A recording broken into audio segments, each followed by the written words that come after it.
Hey guys, welcome to the ASL Season 22 Open Tournament number 2. This is a single elimination bracket which will qualify one player into the ASL Season 22. And then after this, we just have the ASL qualifiers, which will take place about a week from now. Of course, all of these can be found on ArtosisCasts on YouTube. Please do make sure that you subscribe. And I'll be playing them all on my Soup channel. The VODs will be available over there as well. You can find links to both of those in the description. Now, for ASL Season 22 Open number 2, that's a mouthful, we have a lot of improvements. Okay, there's going to be brackets. We're going to go over the full brackets that everyone had to go through at the end to see kind of who lost where, some of the big names and everything. But first, let's take a look at who we're going to be casting here today. All right, so this bracket looks pretty sick. Up top, the first match, Bang Tae-soo, that's true. The very aggressive player. He was a very strong StarCraft 2 player and has been doing quite well in the StarCraft 1 scene. And Byung-hyun Jae, that's Minnie. Minnie, of course, missed out last season, kind of roughly, losing multiple times to Sok in the qualifiers. So hopefully Minnie can do very well here. The second matchup, Jung Kyung-do, that's Paralyze. You might know if you watch a lot of ArtosisCasts that Paralyze is one of my big picks as like the strongest up-and-coming Protoss player. Last season, he didn't play in the qualifiers. He had other things going on. So I'm glad to see him playing in the Open here. His opponent is going to be Kim Jong-woo, who is Effort. Effort is, obviously he doesn't need any introduction. If you're down the StarCraft rabbit hole watching this, he's one of the strongest Zergs in the world, one of the best Zergs ever. And whether he wins this tournament or not, I expect to see him in ASL. Of course, he was in the finals last week against Bisu, but was not able to take down the God of Protoss. Our next match, Kim Min-chul, that is going to be Solki, of course, the 4-time ASL champion, trying his luck here in the Open. And Choi Ho-sun, his opponent, is going to be Sok. Dude, Sok has quietly been one of the strongest Terran players for many, many years, and he's really been delivering these last couple of seasons, looking fantastic. Here he is in the top 8 once again. Our last match is going to be a Terran versus Terran. And the Hwang Byung-young, that is Barracks. Of course, he had top 4 a couple seasons ago, but underperformed. Well, actually, he performed his normal level the following season. He overperformed, I would say, in the season before. And his opponent, Yu Young-jin, Rush. Now, of course, that is the best one, so hard to say how that'll go. But Rush right now is the Terran in the best shape other than Light. Okay, like last season, I gave that to Royal going up to the tournament where I felt like Royal was maybe the Terran that could do the best. Right now, Rush is in unbelievable shape. So definitely one of our big hopes for the Terran race. Now, all of these will be best of 1, and then it's going to be best of 3 from there on, right? Round of 4, we'll have best of 3 between the winners on each side, and then the finals will be a best of 3 as well. So now you know what the tournament's going to look like. Don't forget, at the end, I'm going to take a look at the full brackets and see which pro gamers actually entered, who ended up falling, if there were any big upsets in there. I mean, there have to be some upsets. We're missing some very big names in here. So we'll take a look at that at the end after we see who wins this tournament. So without further ado, let's get into our first match. All right, so here we go. It's going to be True going up against Minnie.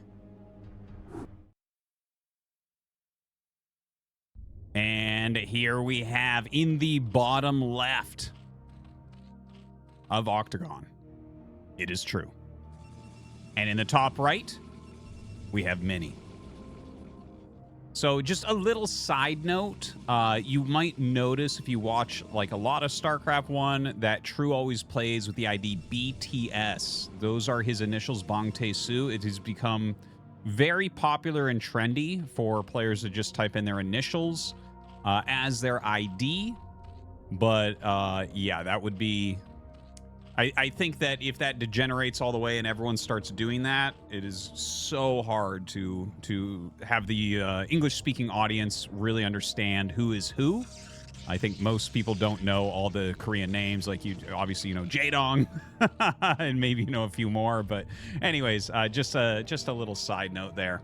It does look like we're going to have a 9 pool here from from True, and yeah, it's not a terrible idea against Mini, because Mini does some kind of like very technical openings. He does a lot of Nexus first. You know, he has a lot of really well mapped out builds. So putting a little bit of aggression against that isn't necessarily a bad idea. And to note, by the way, Mini definitely a stronger player than True, but like I think True is going to be a really strong, consistent ASL player eventually. He definitely looks at the game in a different way from everyone else, and I think that like he's very good. He's very good. He's hardworking. I think he's actually pretty smart too, even though he kind of gets teased a little bit for his mistakes, and he does play a more aggressive style. Like, he's come up with some good stuff. I mentioned it before. He's the one that gave the build to Barracks that eliminated Sulky when Sulky was going for his 5th ASL victory in a row. Like, this guy, he also plays pretty much every matchup different from everyone else. Like, he does, in this matchup, he generally goes 3-hatch Hydra into Muta, and he goes Hydra Muta, Hydra Muta, Hydra Muta over and over again. And it's very, very cool. So anyways, definitely very impressed with this guy, even though Mini is certainly a stronger player overall. Now, Mini going to get down here and scout that hatchery. He's going to see that it's a 9-pull. There's already a cannon on the way. So, like, this does not look very scary to me at all. You can see that True right now is microing really heavily to try to get this probe, and that might be a little bit annoying, but I don't think Mini will end up losing it. He's going to have 2 photon cannons. I don't think he has to pull anything down. I don't think True will try to run past here. Like, the second cannon, I think will just barely not be warped in as he gets there, but I think it'll finish before the Lings get by, and the extra hit or two, like, he would get maximum, like, 1 Ling through there, I think, if he tried for it. Let's see. Yeah, see, it's finishing up. Well, actually, would have gotten more, I guess. He gets 2, full health. Okay, well, that was actually, to be fair, better than I thought would get through there. I guess my timings are just a little bit off on that cannon warping. And you see the little extractor trick over there. Making an extractor with a drone and canceling that out will give the drone full health again. No other building does that. I don't know why that's the case, but it's just the way it works. One of these strange things. Now, these Lings harassing a little bit. Not the greatest harass so far. Already a lot of damage on that 1 Ling. Good micro there from Mini. You know, obviously he's dealt with things like this a lot. Mini does have pretty strong micro. I definitely think of him more as a strategic-based player, but he's pretty good at micro. Yeah, I would put him maybe 3rd amongst the top Protosses in micro. I think you got to give it to Snow and Bisu over him for sure. But I could see him being better than like Best and Rain maybe at micro. So chases down and kills 1 of the Lings. Only 1 Ling remains. 3 hatches here for True. Now, I would be shocked if True does not go into a 3-hatch Hydra play, but there's a probe in his base, and I don't see any Lings chasing it. So, like, you can't just go 3-hatch Hydra right in front of Protoss. You have to make it a question. And he is cross-map as well, so already it was going to be a little bit more iffy. Just the thing is, True does 3-hatch Hydra openers almost all the time. So he makes the layer at the natural where the probe won't see it. Now, the probe is going to get around these couple of Zerglings and go up there and see the layer. So Mini now has a lot of information. He's seen the layer. I think he knows that the hatchery is up in the 9 o'clock position as well. Mini brings down a Zealot here. And True's going to have to make some more Lings to deal with that. I think the 9 pull here overall was a bit of a failure. It didn't do what True was looking for sure. Mini's defense was very, very strong there. The probe pull definitely helped. You know, if he hadn't done the probe pull, maybe like 4 Lings get in or something. That would have been crazy. So right now, this Zealot, you know, it's going to be microed as heavily as it can, but the 4 Lings will be able to kill it no matter what. I don't even know what micro error you'd have to make to not be able to kill this off.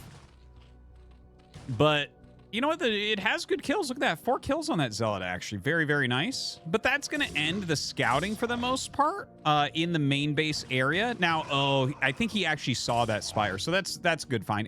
You expected to be Spire anyways. Now, Stargate is on the way. More Zealots filtering in. That 3rd base being pressured a little bit. I love Mini pulling back here and joining up with a secondary Zealot instead of just like hold positioning behind minerals. The 2 Zealots together are going to fare so much better. Zealots really scale quickly against Zerglings as you add to their number. 1 Zealot, not that scary. 2, way more scary. When you get up to 4 or 5, I mean, you're almost hitting like a critical mass at that point where there's going to have to be a huge amount of Zerglings to deal with them. Now, the Zealots go back behind the minerals. Very nice. Ooh, 2 Stargate. Very cool. Now, like I mentioned before, True mostly does Hydra Muta builds. Normally, it's a 3-hatch Hydra opener that goes into Mutalisk. But in this particular case, it looks like because he has gone directly into Spire, Mini is kind of predicting that he'll commit to those Mutas. I think that True is very good with Mutalisks in this matchup. Not like super notably. It's not like, oh god, he's just so strong with those Mutas. But I think tactically he does well with the Mutalisks. So I think it's a decent bet here from Mini. And you know what? He's cross-spawned. So like it gives you that little bit of extra time where the pre-storm bust timings of Hydra pushes aren't going to be quite as scary. Now this Zealot going to walk in and see what's going on at the natural. I believe that's a Hydralisk Den. I actually missed it when they clicked on. I was looking elsewhere. But I think that that's a Hydralisk Den. I guess we'll see in a second. Or if it's not finishing, it must be a hatchery then. But that would be a really weird hatchery placement. Now, he actually comes up and kills off a drone, but will get caught there with some drilling. So, oh, it looks like another drone died over there too. So, yeah, it looks like a couple drones going down. Not too bad. He did see the Mutalisk as well. Some more photon cannons going up. One there in the main base. And there's going to be enough Corsairs that he's going to be completely fine, I'd say. And yeah, there's Hydralisk Den. So that was an additional hatchery. I haven't actually seen that type of placement. It's kind of funny looking, but okay. The Scourge going to come in. Of course, they have very low vision. I like that they show this now. Okay, he sees a Stargate here. Is he going to assume that's the only Stargate? Well, I think he's going to know otherwise as these Corsairs fly across the map. By the way, this is such a heavy droning phase for True. I'm actually, like, surprised how many drones he's popped out at this point. He's been very, very greedy. And look at this. There's, like, no anti-air here. 2 Scourge aren't going to do literally anything. Yeah, well, they even get a perfect connection there, but it doesn't matter. You're just going to lose every Overlord. Look at this. 51 of 29. It seems to me like True is pretty doomed this game. This really looks like a mini victory coming towards us. The single Mutalisk is going to fly across the map. Of course, he's not going to invest any more money into Mutalisks this game. He's seen both of these Stargates. He knew that anyways, based upon the number of Corsairs that came down so quickly. And yeah, the Muta is going to get picked off, but it got some decent scouting at least. A Spore is up here. The thing is, you can still just kill these Overlords. This is not that hard. You can, like, end up losing 1 to 2 Corsairs and kill all of these Overlords. Mini pulls back, though. Yeah, he's going to find 2 more in the main. This is very one-sided. This is... Look at this. Another supply block. Oh, God. And even worse, like it's 60 of 53. That is so tough here. And Mini is going to start hitting his macro pretty soon. He's already adding his gateways at home. He already has the Citadel. He already has +1. He's going to start popping out a lot of units, and I don't know what True is going to be able to do to hold on. Corsairs continue to rotate around. Bunch of Speed Zealots coming out now. Heavy pressure going to come down. So right now you're trying to rebuild Overlords, keep them alive. Oh, dude, he needs to just dive on that. He needs to send his Zealots in there and dive on that, and we need to see 10 Overlords die. But yeah, this is a rough showing. You know, Mini can't be happy about missing last ASL season. A lot of players that, like, when I cast the qualifiers, I felt like a lot of the players that didn't make it in, I'm like, well, I mean, this guy really didn't play that well. I didn't feel like that as much from Mini. He just, Sock is in really good shape right now, and Sock beat him in the ASL Open and in the ASL qualifiers. And then Sock had played well in ASL as well. Like, it was just like a very in shape Sock, and it wasn't Mini's day or couple of days. So I'm happy to see him performing so well here. You know, I'm sure he wants to get into this ASL and really show that he is a former champion and someone who, realistically, looking at the map pool is considered extremely Protoss favored. Extremely Protoss favored. And, I mean, I could see Mini just having a great run, potentially being champion this season. Now, here we go. This is what I've been waiting for. I knew this was eventually going to happen. Oh my God. 75 of 30. Come on, keep going. Dude, 69 of 14. Nice. So the Hydras end up killing the Zealots, but oh, get that one too. Get that one too. This is such a slaughter of Overlords. Oh, 67 of 14. Are you kidding me? This looks so painful. This makes me happy that I'm not a Zerg player. Can you imagine how frustrating it must be? Have all these larvae, and it's like, well, all these minerals I've been mining that should be Hydras. Nope. They're going to be Overlords again. The Spore doing absolutely nothing against the 2 Stargate Corsair. I love how Mini has played this out. Just pure domination from beginning to end so far. Some Lurkers being morphed. I guess that would be the next step in trying to hold off these Zealots and stabilize, but it's such a turtled position, and Mini has his 3rd base up. We haven't even mentioned that.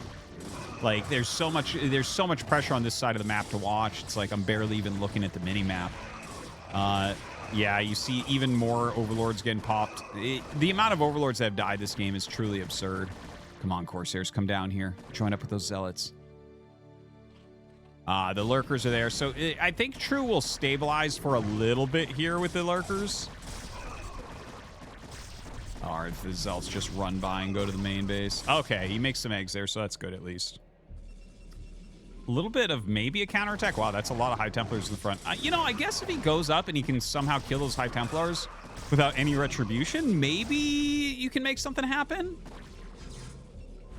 The DT here, of course, there can't be an Overlord on the map right now. The amount that he's lost off, unfortunately.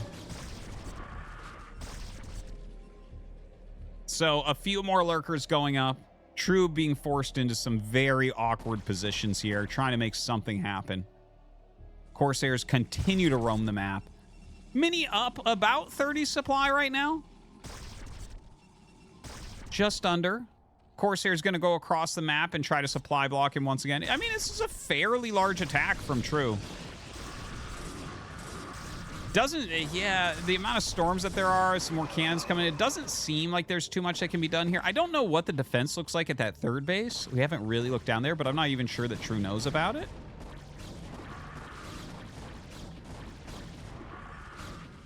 Kind of funny looking little 1 Hydra attack there. Maybe just a mistake getting aggroed in, but moves up with just a few to get some cannons. I think he's trying to bait out storms with like single Lurkers so that he can run up and blow everything up. But I mean, it's not bad ideas. Oh yeah, no, that's so definitive. Oh my God, how many High Templars does Mini even have this game? He's made like 10 High Templars already, plus the huge amount of Corsairs. I think he had to make at least 11 Corsairs already. Mini just up so much supply right now. So much quality of units and tech. True just doesn't have very much going on here. Mini is actually waiting for him to burrow there. If you storm, the Lurker can get out, but it's low enough it'll die to a storm. Okay, so brings it back up and burrows. Like, True is definitely going all in from here. There's no way he's looking at this and be like, yeah, I'm going to take a 4th. Yeah, that's not going to work. If you don't put pressure on Mini right now, Mini will just hit like 150, 160 supply, move out and kill you. I think this is the right idea from True, and I don't think it's going to work. But, I mean, I can't come up with anything that would be a better idea than this. Is like just kind of all in the front.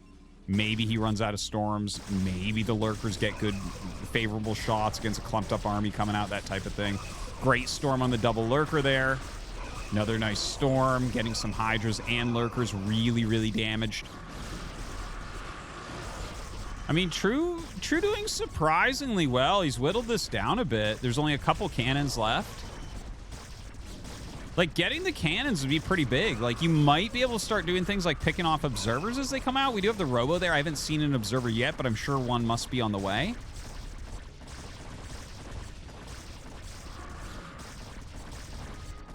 All right, going to pick off this forge. And there's that first observer. Plenty of Overlords here to see it. It's a lot of Dragoons there, by the way. Okay, he runs forward and picks off a couple High Templars. Dude, if True wins this, I'm going to write Blizzard a letter. Oh my gosh. I remember that's what my grandmother used to say whenever she got mad at a company. I'm going to write them a letter. I don't think she ever wrote a letter. But, it's like, there's no way, right? He's at a supply block 96 against 140. Mini has made 1 million High Templars. He's kept True back on 3 bases forever. It's 3 base versus 3 base. It's just unwinnable for True, but he's doing a really good job of like making something that looks like progress here. Now he's going to pick off some observers. You can see he's running up here and trying to snipe it, but those are bait from Mini. He storms down 1 million Hydras as they try to pick those off, but he gets another one. Like, I feel like Mini is continuing to gain more and more value. Yeah, you can see that reflected in the supply. He's up over 50 supply now. So this is definitely going better and better for Mini throughout. But True is continuing to try to keep this going in that same direction of the dedicated push, sniping the observers, that type of thing. All right, doesn't want to let this DT get out. Okay, blocks the DT, very nice. But yeah, I love that Mini put 2 gates there at the 3rd base. Definitely strong. It allows him to potentially get more units out to harass the map. And the other thing is, don't forget, like, if there's not, like, that many High Templars down there, and I don't think there's that many anymore, there might come a moment where True can shift a big chunk of his army down and kill that base because it's hard to get reinforcements there. Now, this is a huge army, though, so he has to take this very seriously. Now, 2 DTs did pop out of the gates and will go across the map, and with the help of those Corsairs, probably do a pretty darn good job. Right now, Mini looks like he's decided to break out finally here. And I think he does have enough units to do that. You can see True right now trying so hard to snipe some of these observers. Woo! So difficult to do. Oh, the storms are just absolutely brutal. Absolutely brutal. Now the DT is going to get into the main and the 3rd base. And this is going to be the total destruction of a player. I think we're going to be seeing GG from True as soon as he realizes all of his drones are dead. And that means Mini is going to get into the round of 4, the best of 3 portion of this tournament, which I think does a lot better for him as well. True, you know, I think getting this far is pretty cool. Of course, we'll take a look at the full bracket at the end and see who he beat to get to this location. But yeah, there's nothing left here for True. He's lost all of his drones at 2 different bases. GG.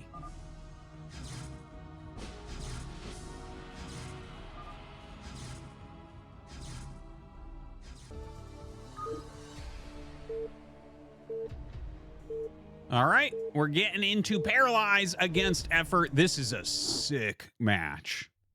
This is a sick match. In the bottom left, we have Paralyze. And in the top right, we're going to have Effort. Okay, so Paralyze. If you don't watch ArtosisCasts regularly, which is probably a fair amount of people watching this since the ASL videos get way more views than my channel normally gets. And thank you. Welcome if you're watching there. And please do subscribe. I upload new daily casts of pro gamers that are, you know, current. These are like all games that are being played now, you know, within the last week or whatever. So, yeah, please check it out and all that. But if you watch ArtosisCasts a lot, I cast Paralyze all the time.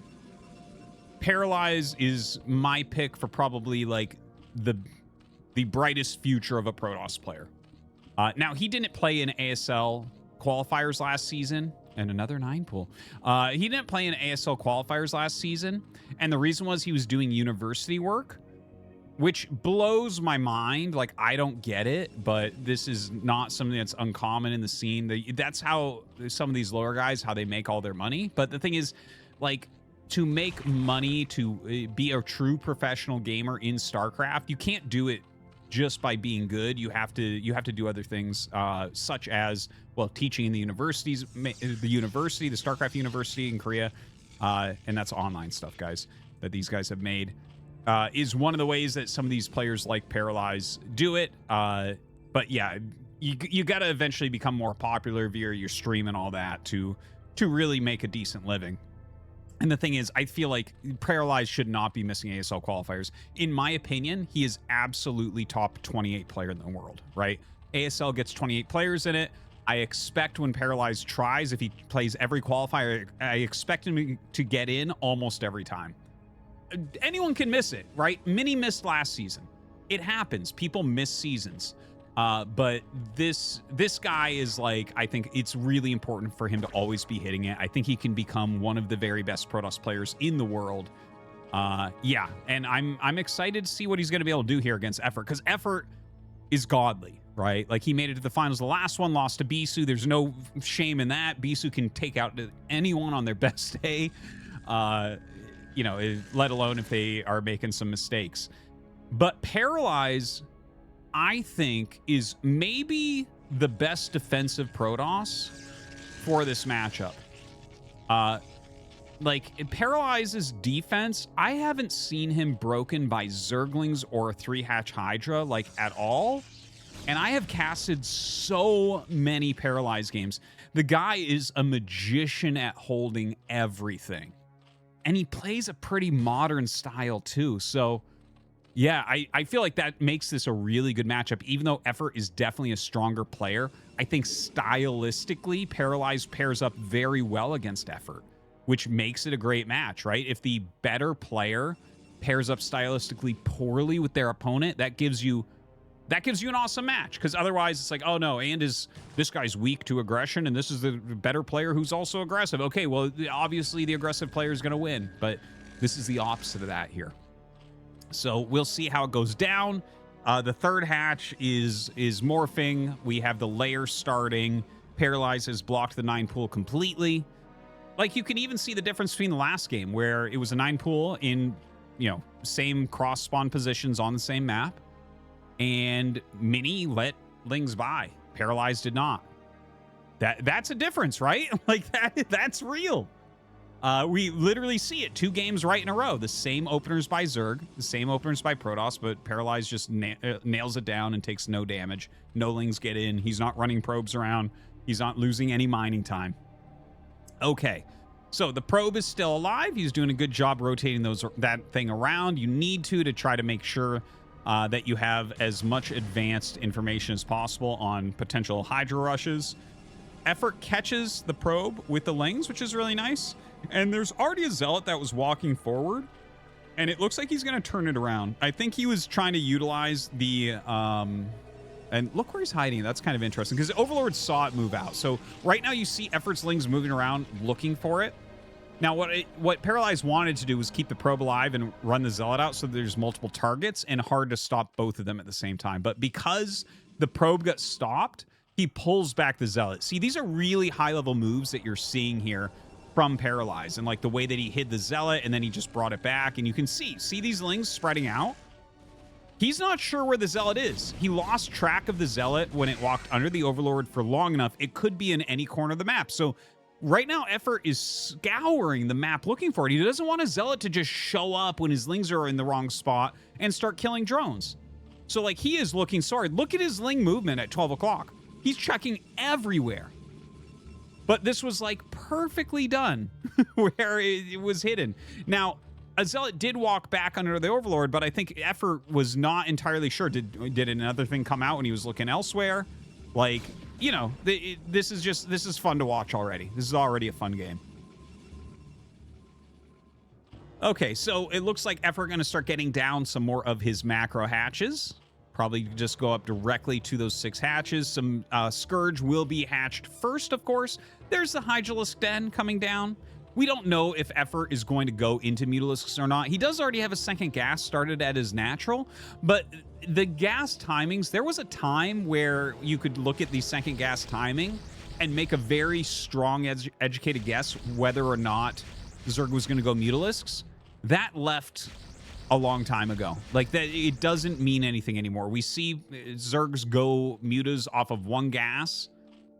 We see them go Hydras off 2 gas. Like, it could be anything, right? Like, Zergs have gotten very good at kind of cloaking, of disguising, I guess, camouflaging what they're going to do, which is, you know, one of the biggest parts of StarCraft. Now, you can see there's 2 sets of Scourge here. One chasing the Corsair and the other coming in for a flank. That was a great juke.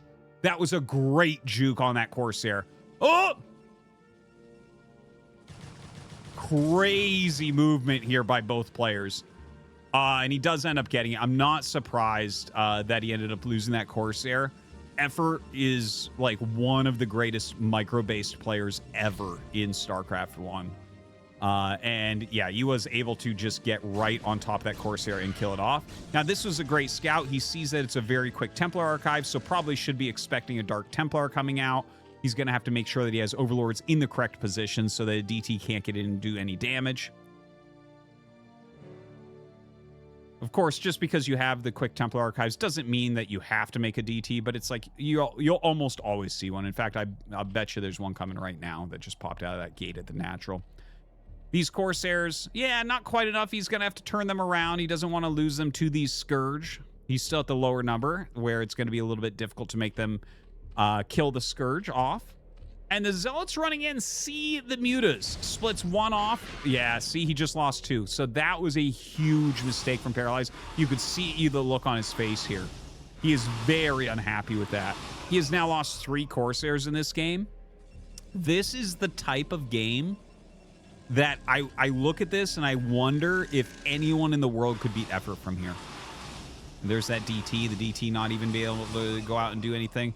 But, like, losing 3 Corsairs... You lose one of your first Corsairs, and it's already like, okay, tighten up. This is bad. But you lose 3 Corsairs, because you need something like 6 with +1 attack to be able to fight against Scourge, right? And losing this many, it's like, well, Zerg can just do anything they want behind this. I bet you that Effort is droning really hard, probably thinking about a 4th base and switching into Hydras, right? And the thing is, you still have to deal with the Mutas, so you're still having to spend gas on more Corsairs and all that. You can see here, oh my god, he gets another one. You can look, the second it gets Scourged, we saw Paralyzed just grit his teeth there. He knows that he's in a lot of trouble in this game already. Just the control from Effort to kill 4 Corsairs is, like, that's crazy, right? Like, these are the moves. It's kind of like, you know, each matchup has stuff like this.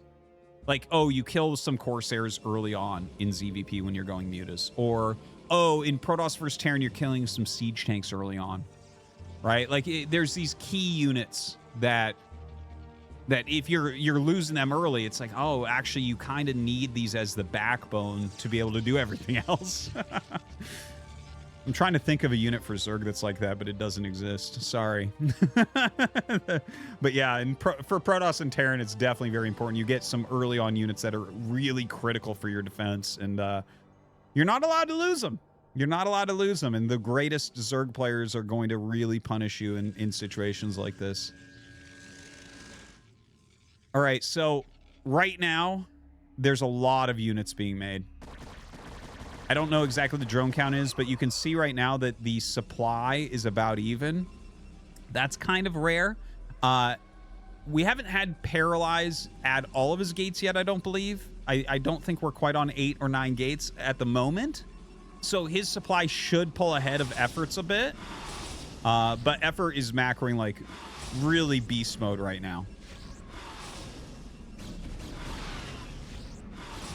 Dude, the Scourge coming in just a couple at a time, and he gets another one.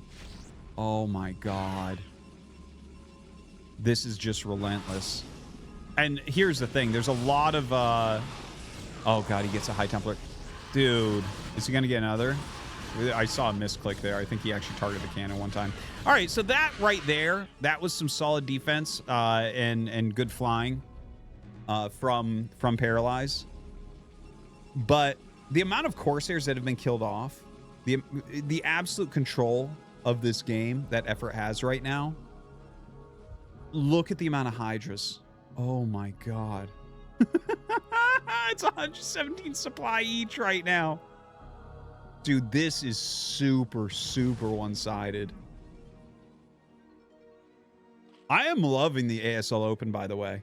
As much as I liked ACS, and this replaced ACS, which was like the amateur league, which got kind of wishy-washy at the end. They were letting pros into it just because they hadn't done well in ASL yet. It was kind of weird. I think that diluted the idea of that a little bit. But ASL Open, it's very cool. So far, it's just like, wow, the best players really are the best players, huh? It's kind of crazy. But yeah, right now coming up, like this, the army of Paralyzed isn't terrible. It definitely can't beat everything that Effort has if that's all together.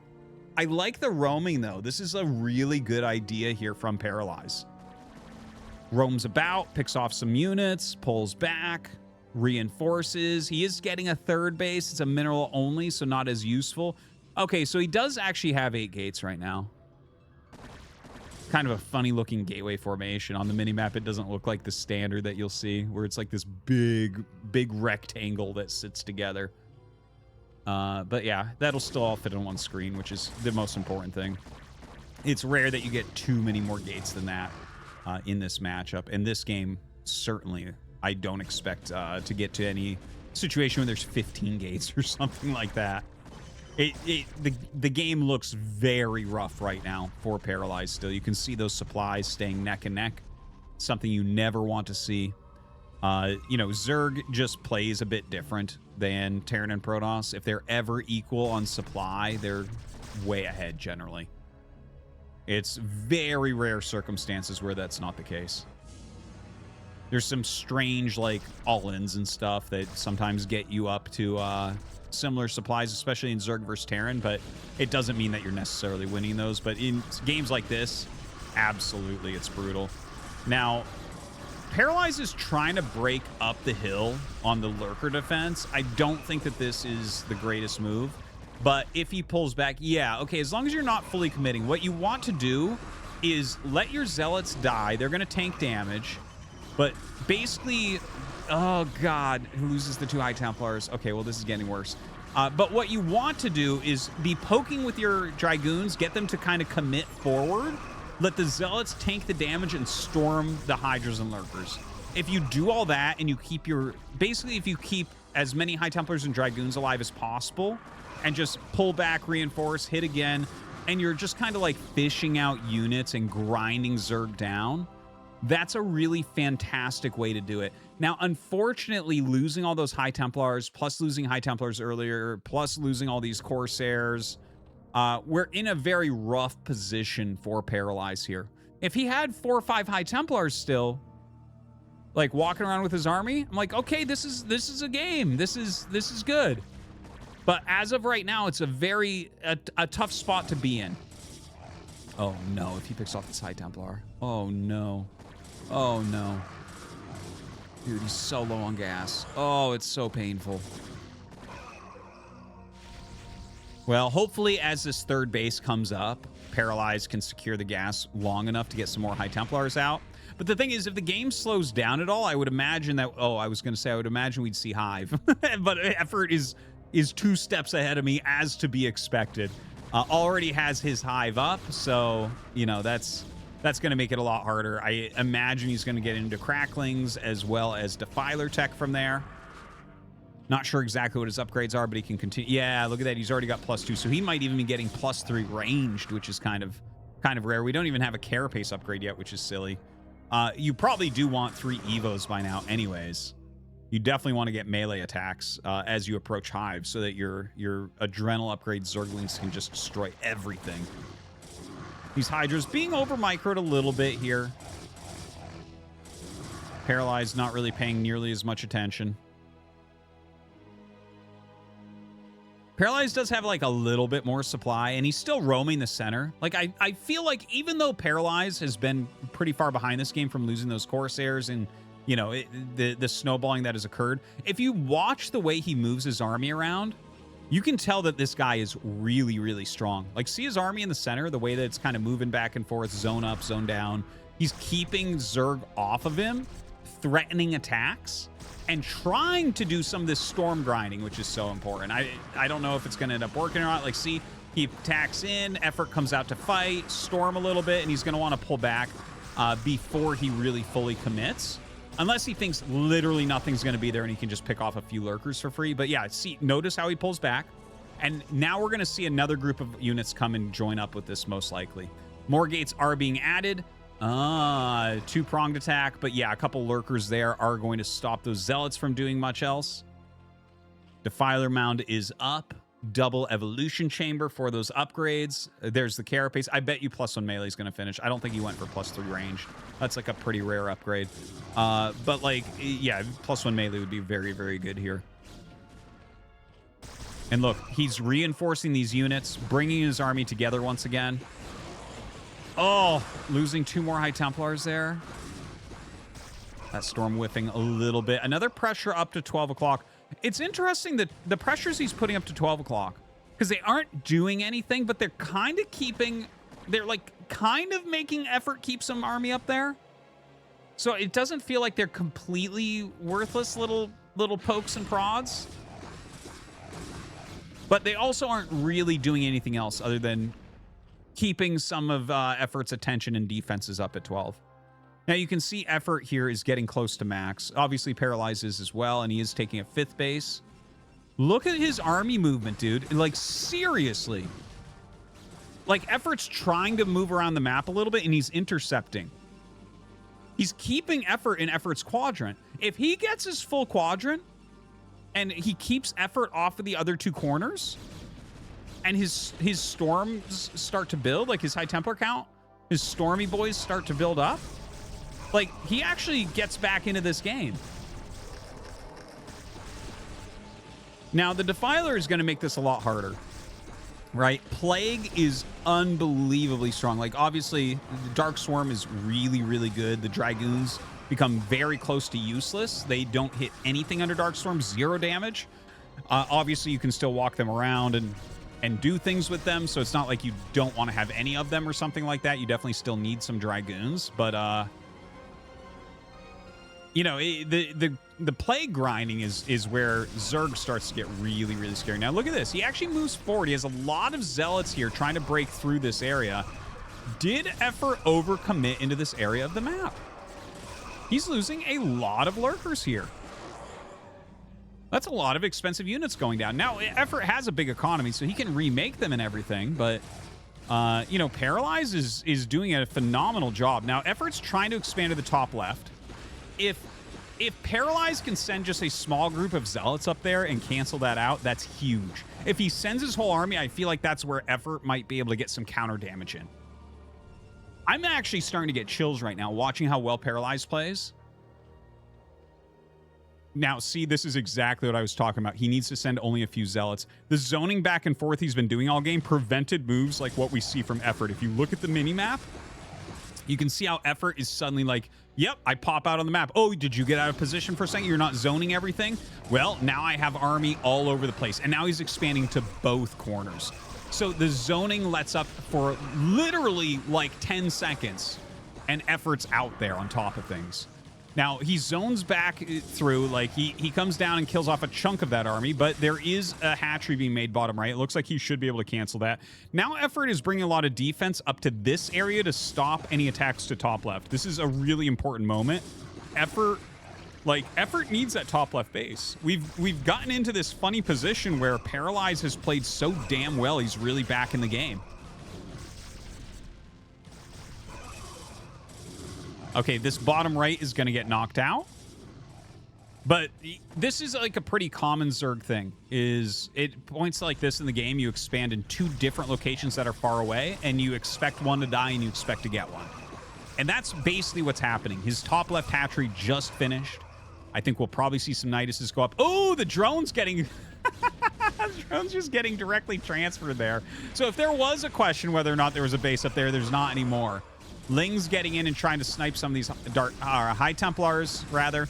They already have +3 armor, which is great to see. It makes the Lings have a much harder time since they have maximum of +1 attack right now. Look at this. Yeah, he pulls back. He pulls back just right there, I think. Dude, Paralyzed, seriously? Guys, looking at this game, I think you can't really refute what I was talking about earlier, where effort was dominating and it looked really bad. And I was like, I don't know how you win from here. Like, he's late on everything now. The Corsair count's been so low. He's taking damage. He's lost so many High Templars. Effort has a ton. But the way, like, the methodical nature, just the cool, calm collectedness of Paralyze has been so impressive in this game. I can't believe that he's brought this back to a position where he's up 40 supply and Effort just now getting another main. And the thing is, look at how many bases we have for Paralyze. Paralyze is on 5 base. Now, I don't know if he's going to be able to get another base up. I don't know if, like, he's got to do something against top left. That's the main thing. Because if he gets back into a more turtled position, Effort will play grind like crazy. And Effort is good at that portion of the game, by the way. Some players are not as good at the play grind. It's not really the style that they want to play. But I've seen Effort do it plenty of times. He's very good. Now, some Dark Storms go up, but plenty of Zealots go over there, and we'll be able to kill off the Lurkers. This is a really important moment, though. Remember what I said before. If he sends his entire army to kill this base, that's where Effort will get counterattack damage done, and that is exactly what we're seeing here. The thing is, you need a big army to try to break through. You can see with the Nidus Canal, Effort is sending so many reinforcements in. And in fact, he has to turn around and he's lost his own Nexus. So what value did you gain here? Honestly, not much. Well, there's still some opportunities, though. Paralyzed finds 12 o'clock way under-defended. Remember, the units that he broke through in the Dark Storm to get towards that top left main came from 12 o'clock's defense. So suddenly 12 o'clock has no defense, and he's going to be able to pick this off. So he is going to pick off a base after losing his own, but I think his base was worth a lot there, and that's a very painful base for Paralyzed to lose. You can see his bank is extremely low right now. Hopefully for his sake, he can get another one up. By the way, the gases are running out for Paralyzed. So Paralyze's gas income is very, very low. You're about to see many more Zealots added into the army. He's kept a pretty good balance of everything, but the main gas is definitely gone, and the natural gas should be gone momentarily here for Paralyze. So, yeah, his gas income is going to be 1.5 geysers, which is not very much. You're not going to be able to afford many High Templars. And, yeah, we should just be seeing a lot more Zealots on the map, which means we should see a little bit more splitting off. Okay, Storm there to get rid of that Lurker. Top left is pretty undefended right now. If he can get a little group in there and pick off that Nidus, that could turn the game back into his favor, potentially. Both sides getting pretty low. Effort re-expanding. Okay, some units coming out of the Nidus now. Plague. Ugh. That's the Plague grind right there. No way to heal Protoss units, only the shields. Shields, of course, take full damage from everything. Okay, that mineral-only base being taken by Paralyze. This really points towards what he wants to do. Holy crap, those are good Psy Storms. Kills off so many drones at this base. Now, this base, like I was saying, this base actually shows us a lot about what Paralyze is thinking in this game. He's concentrating his efforts so much up at the top. Here's what he needs to do, okay? He needs to make sure 12 gets cleared again. I don't think he knows that it got retaken, but you can kind of assume that Effort would want to retake that. And he needs to continue to punish top left. Now, Zealots are chasing down. Remember what I said? You're going to see more Zealots sent off to the sides. That's because he just is low on gas. He's going to have Zealots. So, I mean, what are Zealots going to do well for you? They're very fast. So, going to go off to the side a little bit there. Effort taking bottom right is so completely the right choice because all the action's up here. He's just taking a base somewhere else, making it difficult to break through. But now Reavers being added in, which I think is a great choice here as well. Reavers are very mineral intensive as opposed to gas intensive. And look at this. Oh my god, Effort counterattacks the mineral base?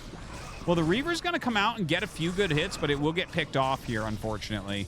All these probes going to fall as well as the Nexus, but Effort... Oh, jeez. Oh, it's a Dark Swarm. The Zergling is going to kill all the Dragoons. Yes, the Zergling. I meant to say that without the S. Now, they both lose a base here. But Effort has retaken 12, and he's taken the bottom right natural. This is the thing. Effort is just a little step ahead. Always. If he was slow to retake 12 or bottom right, Paralyze would be in the lead right now. As is... I really feel like this is better for Effort at the moment. This is a very damaged shuttle coming in, maybe for some harass. Storm going down. Going to be able to pick off some of these Lurkers here. Hopefully that Defiler as well. Ooh! Another good Storm drop. Great storms there as well. Killing off a lot of these Zerglings. By the way, yeah, you're going to see more and more Zerglings in the late game from Zerg as well. It's not as much in this matchup because they're gas banked, but because Zerglings scale really well into the late game. But yeah, definitely his gas is obviously running out as well. But you're not generally gas gated in this matchup for Zerg. You're gas gated as Protoss. You know, there's a lot of like mineral units you do want to make still as Zerg regardless. Now, this huge amount of Zealots coming in, getting around a bunch of these Lurkers.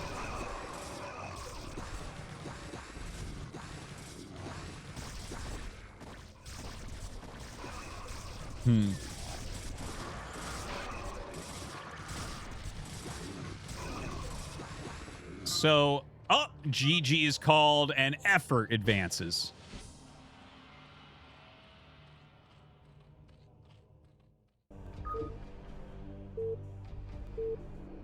Here we go into our third round of 8 match. It's going to be Sulky against Sock. Again, the map Octagon, best of 1. In the bottom right here, we have Sulky.